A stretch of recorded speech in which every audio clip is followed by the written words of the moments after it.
Assalamualaikum warahmatullahi wabarakatuh. Jumpa lagi dengan saya, Indri Nurwahidah. Hari ini kita akan membahas tentang membuat presentasi yang menarik. Nah, untuk melakukan presentasi, selain pengucapan atau penyampaian yang kita lakukan, juga dipengaruhi oleh tampilan dari presentasi kita. Nah, yang di sini yang sering kita gunakan yaitu PowerPoint. Kita bahas satu persatu ya. Nah, untuk membuat presentasi yang efektif itu ada beberapa tips. Yang pertama yaitu mengatur jumlah slide-nya. Jadi jangan sampai slide-nya itu terlalu banyak ataupun terlalu sedikit. Karena kalau terlalu sedikit takutnya itu tulisannya justru terlalu kecil-kecil. Nah, kalau terlalu banyak juga tidak efektif juga karena akan kemungkinan akan semakin lama-lama menjadi bosan gitu. Selanjutnya, yang kedua yaitu pilih font yang mudah dibaca. Yang ketiga, pilih ukuran font yang dapat dibaca dari kejauhan. Keempat, menjadikan teks tetap sederhana dengan menggunakan poin atau kalimat-kalimat singkat sesuai dengan namanya ya, PowerPoint. Jadi hanya poin-poinnya saja. Kelima, gunakan grafik dalam membantu menyampaikan pesan presentasi. Keenam, buat label untuk bagan dan grafik agar mudah dimengerti. Ketujuh, buat latar belakang slide tetap halus dan juga konsisten. Yang kedelapan, menggunakan kontras tinggi antara warna latar belakang dan warna teks. Kesembilan adalah periksa ejaan dan juga tata bahasa yang kita gunakan. Mulai dari yang pertama ya, yaitu mengatur jumlah slide. Cara membuat presentasi yang baik dan juga menarik tentunya harus efektif dalam penyampaiannya. Nah, agar pesan bisa tersampaikan dengan baik dan perhatian audiens tidak teralih atau tetap fokus, maka pertahankan jumlah slide dalam presentasi seminimal mungkin. Penyampaian dan penjelasan yang Anda berikan akan menjadi faktor yang sangat penting dalam hal ini. Kemampuan menarik minat audiens dibutuhkan untuk membuat presentasi Anda memikat banyak orang. Nah, dalam hal ini, ketika kita mempresentasikan seminar riset ya, atau seminar proposal skripsi misalkan, nah, bagaimana caranya agar dosen penguji atau sebagai audiens itu tidak bosan dan paham dengan apa yang kita sampaikan. Jadi usahakan slide-nya itu jangan terlalu banyak, tapi juga jangan terlalu sedikit. Kalau terlalu sedikit takutnya nanti tulisannya terlalu kecil. Lanjut ya. Yang kedua, tipsnya adalah pilih font atau tulisan yang mudah dibaca. Seperti yang kita tahu, font itu kan jenisnya bermacam-macam, ada Arial, Times New Roman, Comic Sans, dan lain sebagainya. Nah, kita boleh memilih berbagai macam jenis font, tetapi usahakan yang mudah dibaca. Jangan hanya karena bentuknya yang bagus, tetapi malah menjadi audiens kesulitan untuk membaca. Jadi cara membuat presentasi yang baik yaitu memilih font yang mudah dibaca oleh audiens. Memilih gaya font yang tepat seperti contohnya ya yang sering digunakan Helvetica atau Arial akan membantu menyampaikan pesan yang Anda bawakan dalam presentasi. Jadi ini harus diperhatikan betul-betul, jangan memilih tulisan yang terlalu bergaya ya, yang malah akhirnya nanti sulit terbaca. Kemudian hindari font yang rapat. Misalkan seperti Arial yang menyempit atau Arial Nero kalau nggak salah ya. Dan menghindari font yang menyertakan tepian bawah seperti kali. Nah, kadang kan ada yang garis-garis ya.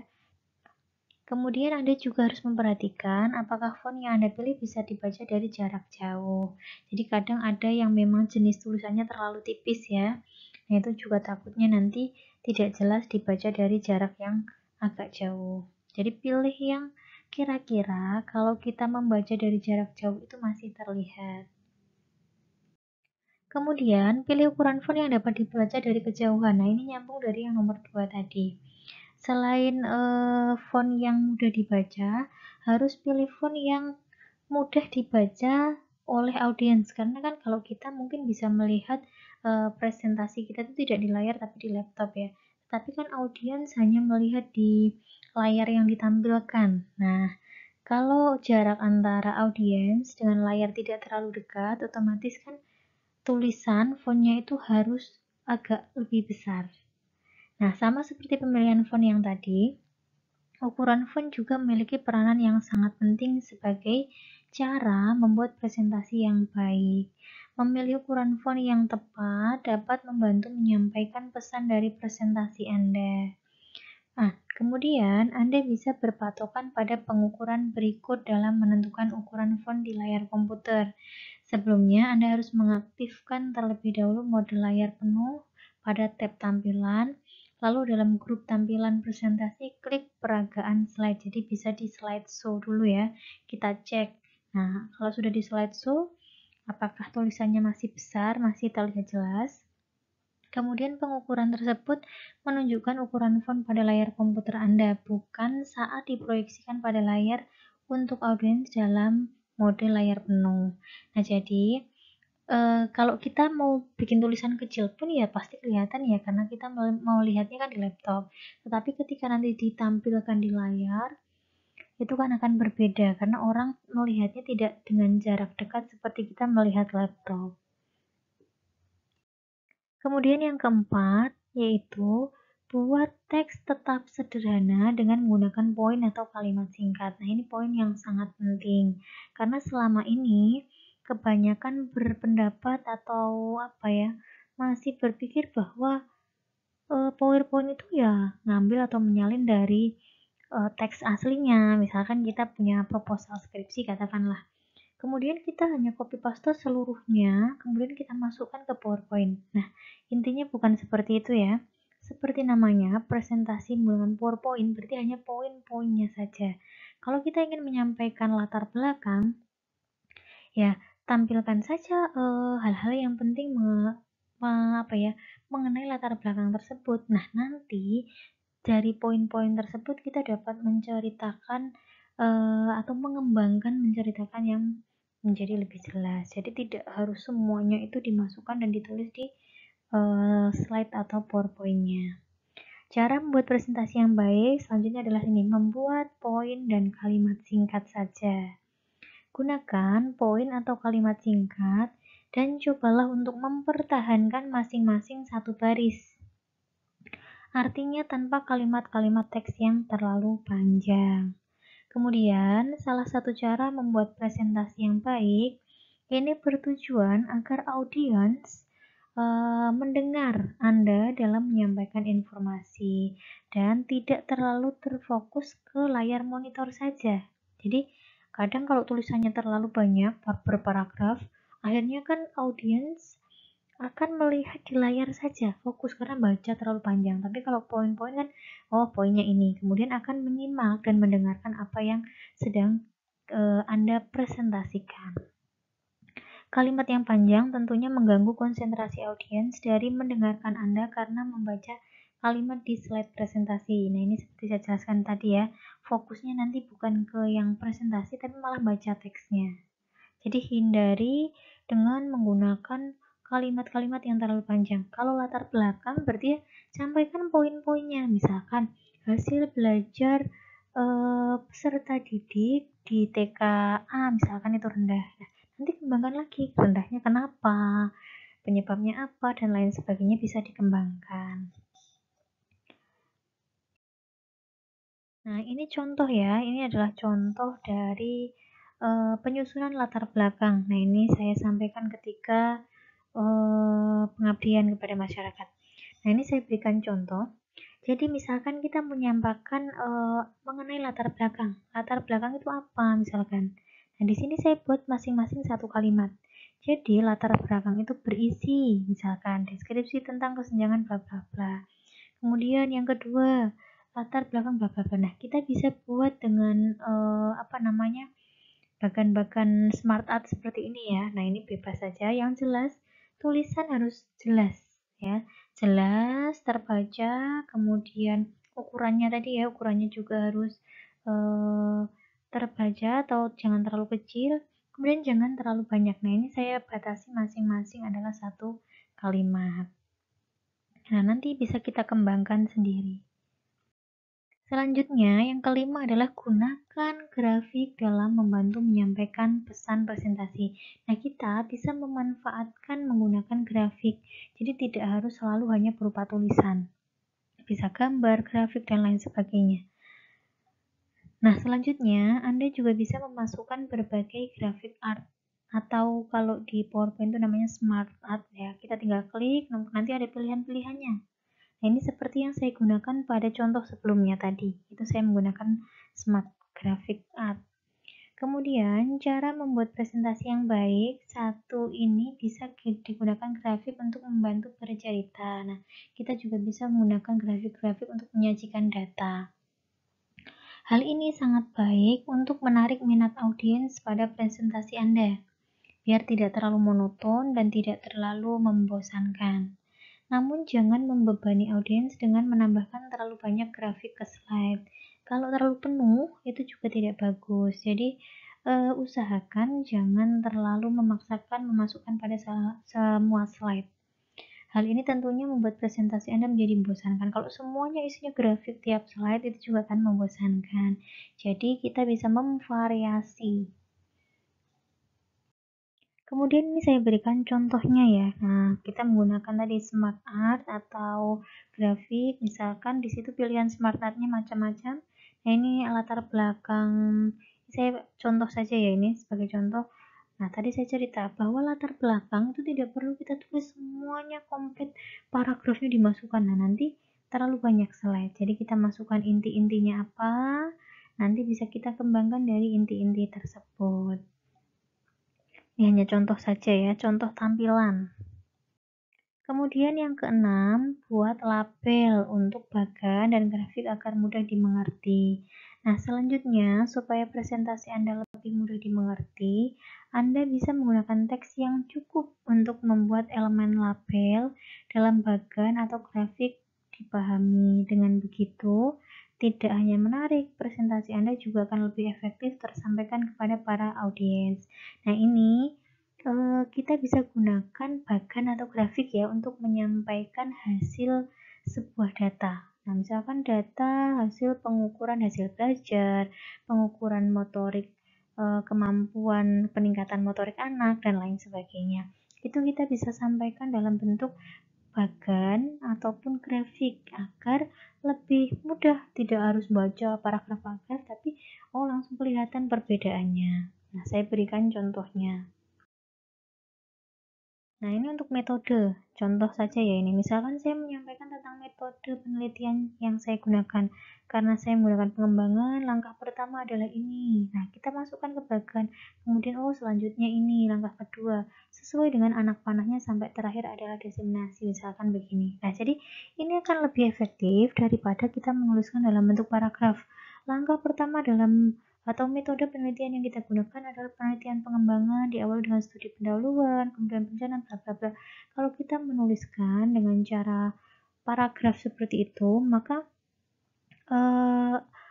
audiens atau orang yang menyimak hanya akan membaca. Tapi kalau seperti ini, langkah poin-poinnya itu dapat. Nah, dari poin-poin di sini nanti bisa kita ceritakan lebih detail pada studi pendahuluan itu ngapain saja, pada perencanaan itu apa saja yang dilakukan, dan lain sebagainya. Nah, ini hanya sebagai contoh ya. Kemudian ini juga contoh untuk grafik, apa namanya ini? Ya benar ya, grafik ya, atau diagram batang. Nah, ini juga bisa kita gunakan untuk menyampaikan misalkan hasil penelitian. Nah, ini hanya contoh saja. Misalkan saya punya hasil penelitian yang saya sampaikan dalam bentuk grafik. Nah, ini akan lebih mudah. Pada komponen isi itu nilainya 75. Kemudian pada komponen penyajian ini nih. Ini akan lebih mudah dibaca daripada kita menuliskan dalam bentuk paragraf atau kalimat-kalimat yang panjang.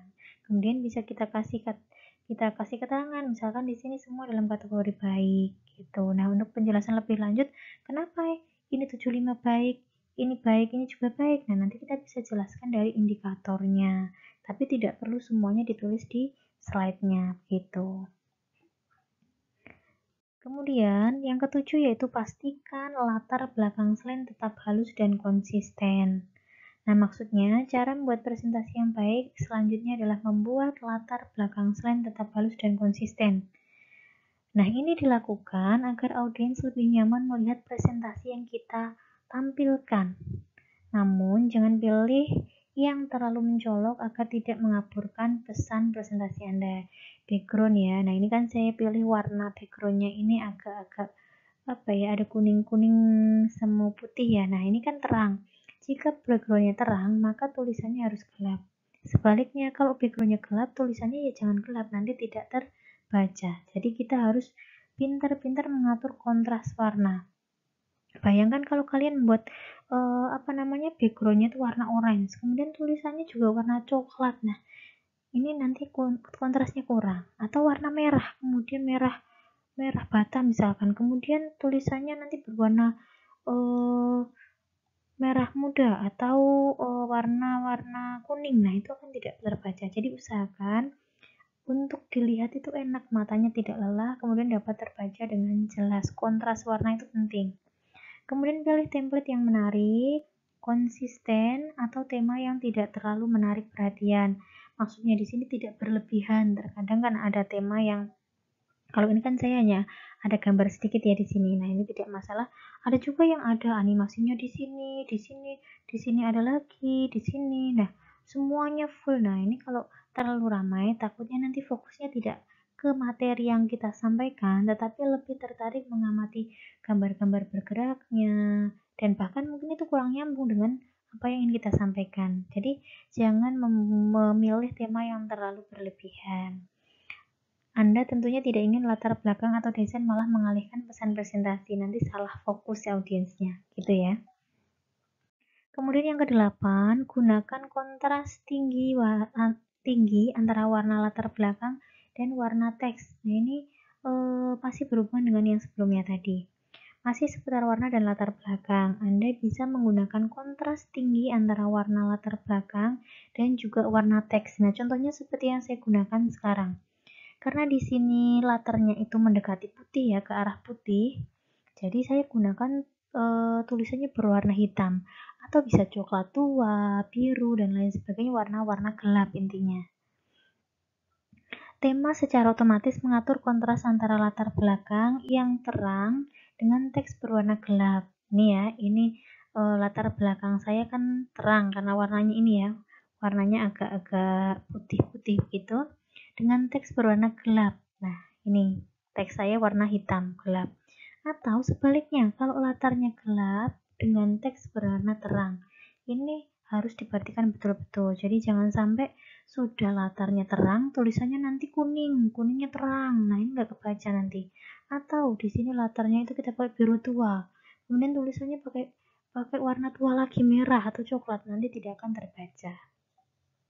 Hal ini sangat penting dalam cara membuat presentasi yang baik agar audiens tidak merasa terganggu saat melihat slide presentasi yang kita sampaikan. Ini kalau di dalam seminar atau riset atau ujian proposal skripsi juga jadi bahan pertimbangan dalam penilaian. Kemudian yang ke-9 yaitu periksa ejaan dan tata bahasa. Nah, cara membuat presentasi yang baik terakhir adalah menggunakan ejaan dan tata bahasa yang benar. Tentu kita harus menggunakan bahasa sesuai dengan EYD, bahasa baku, bahasa yang mudah dipahami. Demi mendapatkan dan mempertahankan rasa hormat dari audiens, apalagi kalau kita menyeminarkan, itu kan dalam forum yang resmi.